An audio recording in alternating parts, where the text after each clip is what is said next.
All right, we are back talking thoroughbred racing on Prime Sports Network. And for the first time in a few weeks, no Kentucky Derby prep races to talk about. We'll be back on the Derby Trail next week.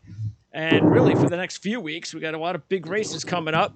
But we do have two races from Oaklawn Park. I think there are a couple of interesting races to talk about. Races 8 and 9. We'll be getting into that in just a minute. As you can see, Chad is in his car on his way down to Ocala to try to buy some horses. How you doing, Chad? Well, the Derby for these 3-year-olds might only be 7 weeks away, but the Derby for next year starts today. So we'll be on our way scouting next year's stars, hopefully. And last week we had a Derby contender on our show that came through, Tappet Trice, closing strong late. And like you said, you warned everybody, Chad, about, and I was glued to the start of the race to see exactly what kind of a start Tappet Trice would get off to. And it's like he gives the entire field about 2 lengths before he even gets going. He gave him 2 lengths this week. It's a little scary because he's done this every time he runs. And I'll tell you, Louis gave him a great ride. Kendrick Carmouche gave him a great ride when he broke his maiden in New York. But he is he's not an easy horse to ride. I mean, you have to you earn the old adage of you earn your money on that one. That certainly rang true for Tappet Trice. And look, I mean, you had the fear going in. You don't know how he's going to like the track. I still don't really know how he liked the track. He looked like he was kind of fighting it early on, but once he got in the clear and he let his big body and his big frame, the locomotive just kind of started moving. Certainly was impressive to finish. Not sure what he beat. We kind of thought that going in, but certainly he moves forward on the Derby Trail, and look forward to seeing him in the Bluegrass, where he'll face some real horses over there. That'll be a little bit of a test in the Bluegrass as his ultimate prep race for the Kentucky Derby. Turning for home, I wouldn't have given you 5 cents for that horse. I thought he was hopelessly beat. I really did.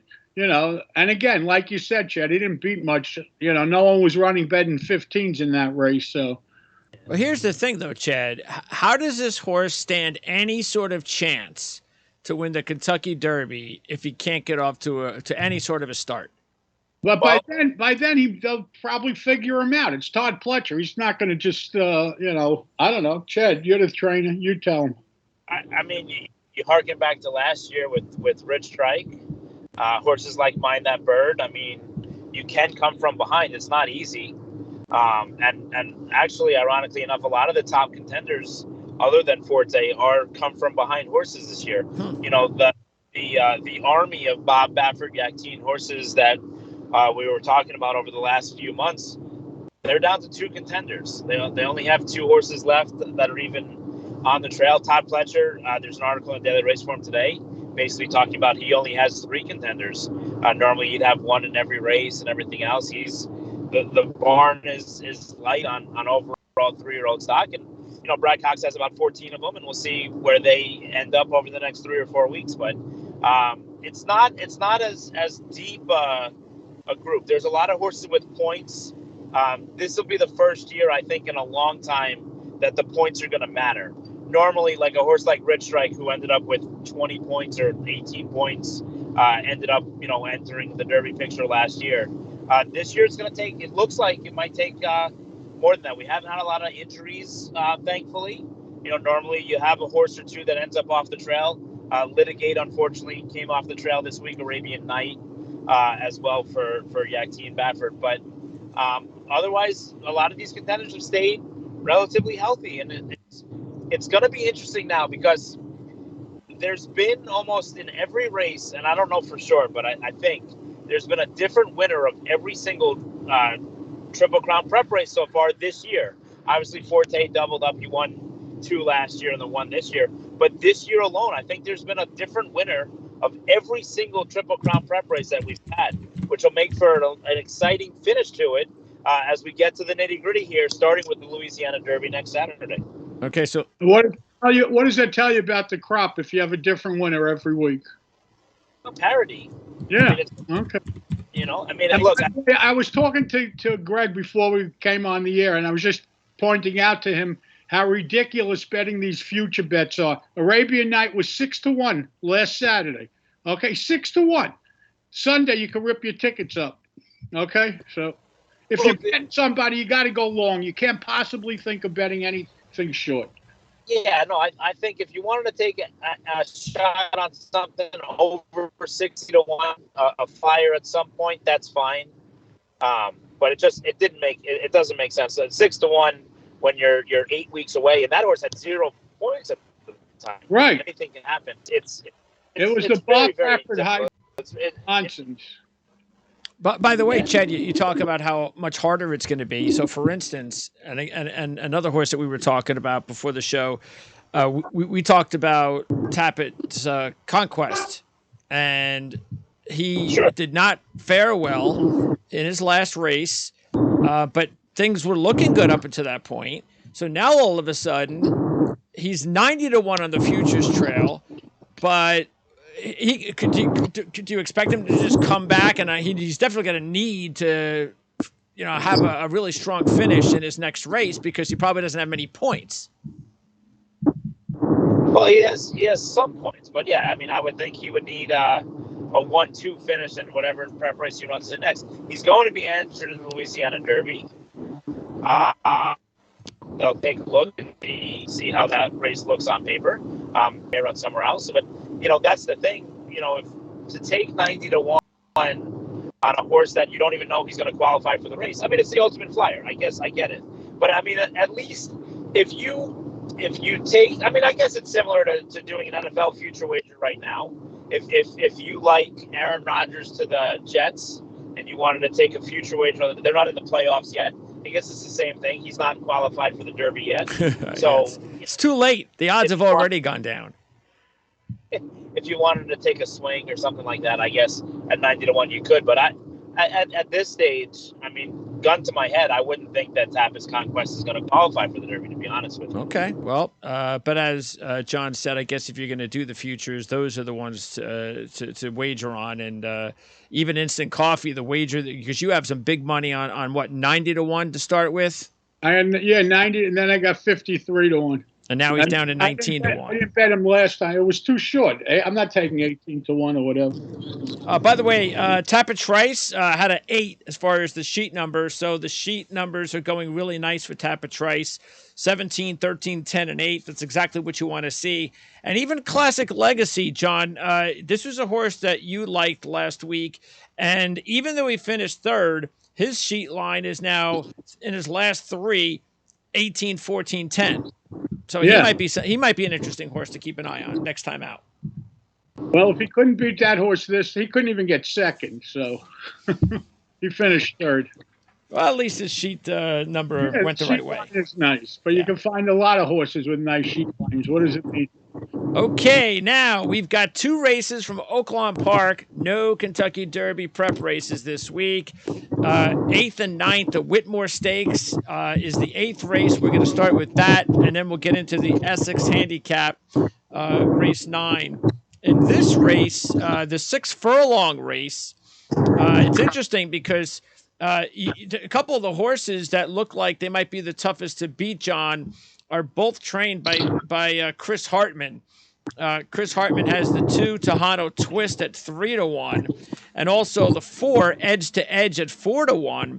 And what's interesting about looking at these two is that you have the rider Arietta. I guess they had to decide which horse to put him on, and Arietta will ride Tejano Twist. So does that tell us anything? If he's looking at sheets, he picked the wrong horse. Yeah. Much because I didn't understand it myself. I mean, Arietta's ridden that horse his last 9 races. Jumps off him to ride the other horse, Tejano Twist, who he rode only twice. You're not supposed to read too much into that because things go on behind the scenes, as Chad will tell you, that we're not privy to.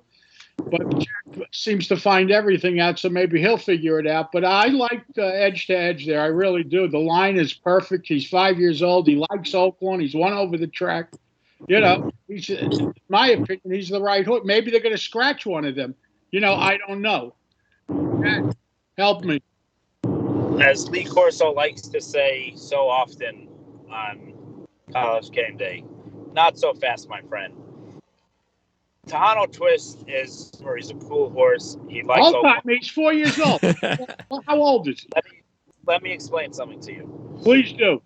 It's put the sheets down for half a second. Pick up the racing form or pick up anything you want. Looking at it. How much speed is in this race? There is so much speed signed on in this race. I'm pretty sure that Chris Hartman entered this horse to add more speed. I don't think they knew how much speed was going to be in here.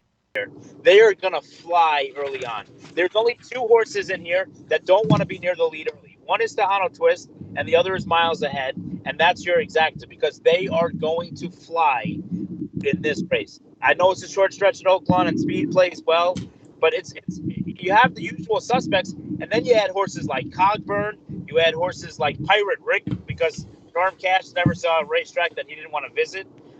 Listen, they are going to absolutely fly, and there's some nice horses. Cogburn's a really nice horse, but I mean against here with this circumstance and how much speed's in here, I see this race collapsing. Maybe ironically enough, Whitmore famously won the Breeders' Cup Sprint in a race that fell apart, and he won at Oaklawn a million times, which is why the race is called the Whitmore. Look, it's going to be a Whitmore-like performance, I think, from Tahano Twist. I'll take the 3-1. I'll back up with Miles Ahead to complete the exacta because I think this race falls apart. I don't think that edge to edge has to go to the lead. I don't think he could get the lead against some of the other speed in this race. I really don't. I think he's going to be forced to sit off unless he just has full instructions to put the pedal to the metal and help Tahano Twist, which could certainly be the case. But I don't think that there are horses that need the lead to win. He's not one of them, I don't think. But maybe you're right. Yeah, okay. Edge to edge this year in both races ran 6s, so that is better than any other horse in the field. Tahano Twist has 3 7s in his last 4 races, so they're both. But it's not like he's so far off. He's no, they're both really high. One last thing back to Chad. Chad, back to you for a second. Isn't Spankster going to also sit and come flying? The rail horse, Mr. Lucas? Who's that? Spankster, the rail horse. I didn't hear. I don't think so. Okay. All right. I don't think so. I mean, I don't think he's fast enough, to be honest. No, he's not going to the lead. Oh, you mean at final time fast enough? Yeah, I don't think it's fast enough. I mean, there's some legitimate. I mean, Pirate Rick. He's run some races. He's a rocket ship, and so is Cogburn. Well, talk about the Asmussen horses because Cogburn. If you look at it, not a lot of races, obviously, just 6 lifetime races at this point. But he had a 9-month layoff and ran a 7, which is really nice with a layoff. So if you look at it, the last time he had a layoff, he went from a 10 to a 7. So that's a good sign. And it was also back-to-back at Oaklawn Park. I guess the issue is, the 9th position. That was class, though. Cogburn came back in an allowance race at that point. Now he's coming back in a loaded stake race. Look, he's a really nice horse. He has some soundness issues along the way, but he's a fast horse. There's no denying how fast he is. It's interesting, though, in a race, we talk about Chris Hartman, who wins at, 87%. But like some of these other trainers that you're used to seeing high percentages, Steve Asmussen just 11% at the meet. Carl Broberg is 9% at the meet. When a barn is cold, and it's tough to say. Look, the guy's the winningest trainer of all time. He's won 10,000 races. It's tough. You never really see them as a cold barn. But I mean, the meet's been going on long enough. This meet started in December, and we're 4 months in, and he's 11%. It gives you cause for concern, even though obviously they know where the winner's circle is. Well, the good thing is that Cogburn has raced 3 times at Oaklawn Park, and he's finished first, and second. So, including first this year. Well, Tahano Twist has a win and a second. No, I'm talking about Asmussen not performing well statistically at Oaklawn Park. No, I mean one thing. His barn was totally dead before he broke the record, and he actually started to heat up the last week or so. Okay. I mean, he's too good a barn, and he sends out too many horses to stay dead like that. As far as a couple of long shots, what about his other horse, Morello? Pratt on board for the first time, 15-1, ran a 6 a couple of starts ago. He's all right. You know how we sat there? You know how we sat there and we said, "Watch Tappan Trice come out of the gate." Watch Morello. Morello comes out even slower. But that might be to an advantage. He's going to spot this field 4 lengths. That could be an advantage, Chad, for him. Believe it or not. It could be, but he's been horrible. You look back at his old. Okay, he had a cup of coffee on the Derby Trail last year, and everyone pronounced him a champion. He's been a total disappointment. I'm sorry. I mean, the comeback race off the layoff was good when he won at Laurel or Pimlico, wherever that was. I think Laurel. But he has not shown anything against older horses that would make him a contender in this race, in my opinion. He's in his last 4 races, he has a 9 and a 6. He's followed each of those up with poor efforts, but at least it's now the second after the poor or the first after the poor effort. By the way, the Gotham win was his only other race from the outside. He started 9th in that race and finished first. So, but that was what was that last year, winning to Gotham? Yeah, 14 months ago. All right, Chad. So you like Tejano Twist, correct? I like Tejano Twist. I've chased Miles again a lot. I tried to buy him actually privately a couple of years ago, and he ended up going to Brian Corner and making his way to Paul McGee. And he was a really nice horse for Eddie Fleesa back in the day. He's been a little bit of a disappointment. He was scratched behind the gate at Churchill a few starts back. He ran okay. I thought he'd run better last time. He closed a little bit. Martin Garcia rides him again for a 3rd time. Paul McGee's a good trainer. I like the spot that he's shipping him to. I want to give him one more try, and I think he's 15-1 morning line. So horse that when there's going to go so fast up front, this horse, at least he's been a pretty honest horse. At least on the East Coast, he didn't handle West Coast life, but on the East Coast, he's been an honest horse. Definitely want to include him in exactas and trifectas and see if he can pick up a piece at a big price. By the way, the morning line at Oaklawn Park is one of the worst morning line makers in all of racing. So you see 15-1, don't count on it. Yeah, Miles Ahead actually had 2 6s at Gulfstream. His last 3 races, actually his last 4 races, he has a 7, a 9, and an 11 in there. So not totally bad, especially for a 15-1 shot. You can make a case for a lot of horses. All right. So John, who do you like? You're going to go with the edge to edge then? I'm going with edge to edge, and I would put him in exactas over the 1 and 2. They have all these cute wagers now on all these sites, DraftKings and all these places and everything, FanDuel. I wish they would do something like this, like take horse racing to a different level. Hey, you get Chris Hartman. Both Chris Hartman horses at 8-5. I'd sign up for that. I get my horse and I get your horse, Sean. Yeah, I would do that too. All right, I'm going to go with the 9. I'm going to go with that Asmussen Cogburn horse. And by the way, your long shot would be Miles Ahead, right, Chad? Yeah. All right. Mine would be Morello. Yeah, I'm going to go with Morello as well as a long shot, and Chad's going to go with Miles Ahead. The 3. No, Tejano's Twist is his top pick, I guess. Yep. I will challenge both of you guys to a soda that Miles Ahead beats Morello head to head. I believe that could certainly happen. But All right, be a sport and go for a soda. 9th race, and this is a good race to wager on. What do you think, John? Because I think we have a chance to beat these 3 favorites. Well, I like one of the favorites. I would be the first guy in the world to throw out the 2 Vittoro, whatever his name is, off of that 6 and play him to bounce. Yeah. But there's an asterisk that goes next to that. That 6 was first time for Bill Mott from Simon Callahan. Take nothing away from Simon Callahan, but Bill Mott is 100 times better. And the last time was the first time Mott had him and got the 6 out of him. My only concern is it's first time over the Oaklawn Park strip, and usually you need a work or a race over the track. and he doesn't have either. So that would be my only concern. I guess if he was real short, I would try to beat him. But I'm definitely playing against Last Samurai, the 10 horse, who's 5-2 on the morning line. Yeah, if you look at both of those horses, like you said, Vittorio was 15-1 when he won that race. Now he's 3-1. Well, he didn't win. He ran second with the 6. That's he ran second. Bad. Excuse me. Yes.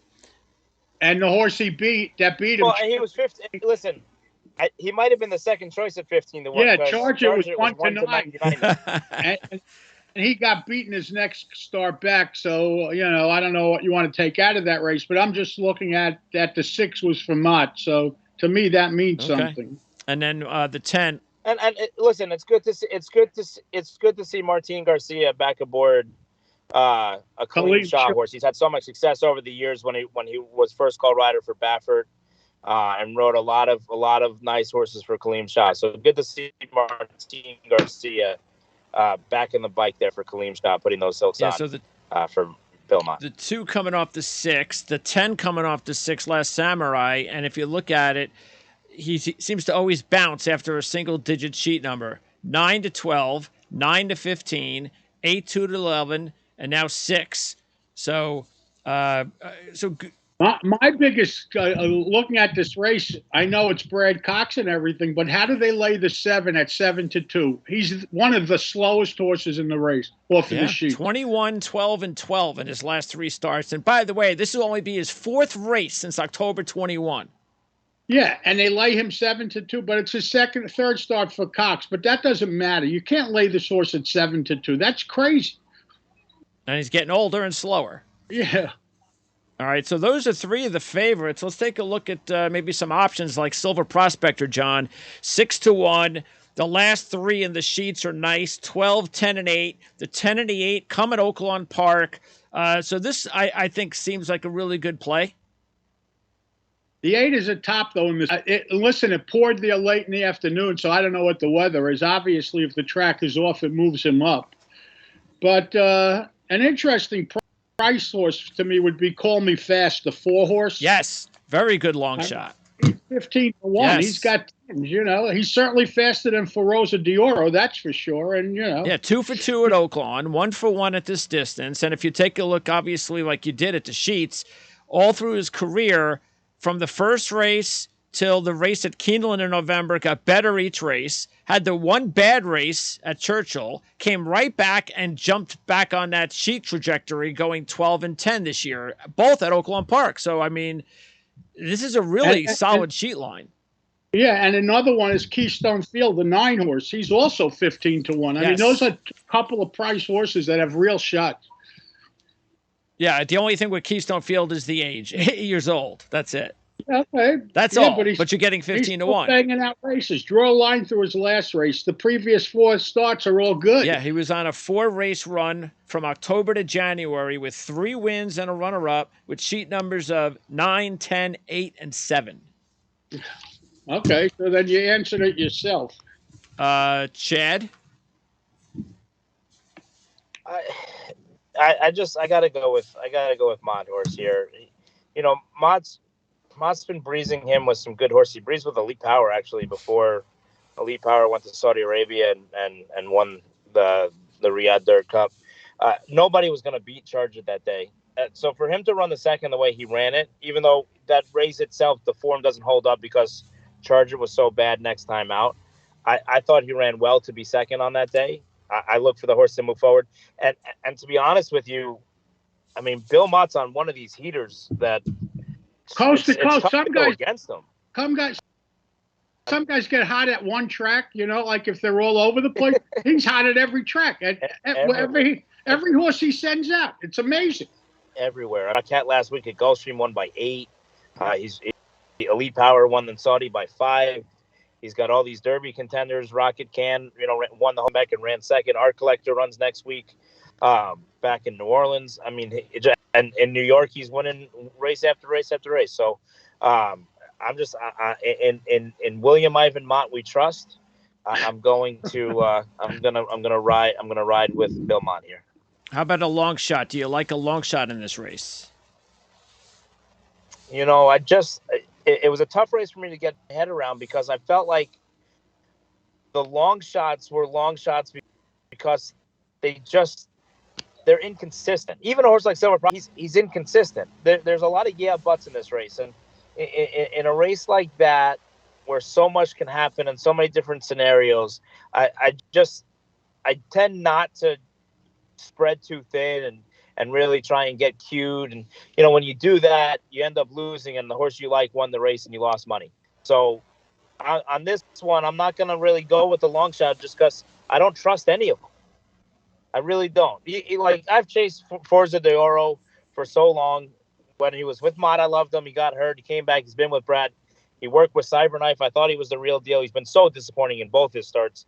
But if I told you that he ran second, at the end of the day, you say, well, third start for Brad, maybe, okay, figured it out. So to me, I'm going to take Mott to win, and I'm going to sit out of getting cute with the other spots. So what do you do, or what's your analysis on Classic Causeway? Pratt on board, 15-1. You know what? He was John's top pick in Tampa last week, a track that he's had success at. Yeah, I don't understand. I thought he was going to run back in a grass race. I don't know why. I mean, it's a short stretch. He might be the pace of the race. But I don't really understand this move by McPeak. I picked him in Tampa because he loved Tampa. He was 2 for 2 at Tampa. Right. But no, I don't like him at all. This week he's slow. He really, especially on the dirt. That's crazy.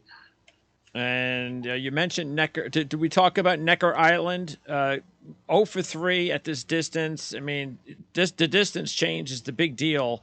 But he does. The only reason you would use that horse is because of the trainer. Hartman's hitting at 40% there, or close to it. So, but he looks slow off of the figures. A 10's not going to get it done. If the 2 runs his 6 or anywhere near his 6, school's out. And Tawny Port's in this race. Won the Lexington last year, but getting slow the last couple of races, 12 and 15. What do you mean? He was in the Derby last year. This is a Cox horse. He was in the Kentucky Derby. He finished 4th, didn't 7th. he? Well, 7th, I'm sorry. Well, I'm saying the last 2 races, 15 and 12. Yeah, no, terrible. Look, I look forward to betting Tawny Port and Classic Causeway when they face each other in the Elkhorn next time out at Keeneland on the grass. I don't like either of them on the dirt. And they're both on the dirt. By the way, I don't think I've ever handicapped a horse that was 10 years old. 68th race for Rated R Superstar, who's the defending champ of the race. He loves that track. He's finished in the money half of his starts at that track. He loves that track. But these are different horses than he's been facing recently, I think. He won this race as a 9-year-old last year. Yeah. Ran a 7. Yeah. Listen, he used to be trained by Kenny McPeak when he was a 3-year-old. So your top play is going to be the 2 Vittorio, Chad. Is that correct? Yes. And Rated R Superstar gets to dinner first because he's qualified for the senior citizen menu. The early bird special. The 5 o'clock early bird special. And John, you're going to go with? As the 2 Vitro. I'm playing exact is over the 4, 6, and 9. Call Me First, Necker Island, and Keystone Field. Oh, so you're going to go with the 2 as well? Yes. Okay. I'll go with the 1, Silver Prospector. And definitely like the idea of Call Me Fast, the number 4 at 15-1. Love that idea. And also Keystone Field. There you go. Yeah, those 2 long shots. Boy, if they come in, that's it. That's what we're looking for. Just want to recap again. Also, race number 8. John is going to go with the 4, Edge to Edge, over the 1 and the 2. Chad is taking Tejano Twist, the number 2. His top long shot is the 3 Miles Ahead. And that is going to wrap it up. Next week, though, back to the Derby Trail with the Louisiana Derby at Fairgrounds. Yeah, we got races. We got Louisiana Derby, and we'll be live. Oh, Chad, aren't you going to Dubai next week? Yeah, we'll be live. We'll be live from Dubai, talking about all things Dubai next week. We got the World Cup, the UAE Derby, as the first son of Mind Your Biscuits tries to qualify for the Kentucky Derby next Saturday. It's going to be exciting. Wow, that's exciting. What's his name? Something Japanese. Something Japanese. No problem. He finished third in Saudi Arabia. Is he any So, good? Yeah, no, he's really talented. A mile was too short for him last time. Looking forward to the stretch out to a mile and 3/16 in Dubai. It should be a lot of fun. Well, we got rooting interest. That's exciting. When are you It's like traveling? being a proud grandfather. I leave Saturday night for Dubai. I'll be there for a week. Okay. And by the way, as long as everything is still the same, you're going to be on Mark Lawrence's show on Wednesday. Is that correct? That's the Both plan. of us? I didn't hear anything about it. Yeah, you're going to be on Mark's show the week after, John. Oh, we're not together? I thought we were on together. No. Okay, fine. Chad's on next week because that's before the Sweet 16 kicks off. So we're going to get some college basketball talk out of Chad next week. The one thing I'll say, and look, we've only run a few games. We've had a few games so far. I don't know what the kid from Virginia was thinking this afternoon, but this Derby, there haven't been favorites, but there have been mild upsets. This NCAA tournament, upsets galore. Yeah. We got Princeton, we got the Ivy League moving on already. This is throw a dart season in NCAA basketball.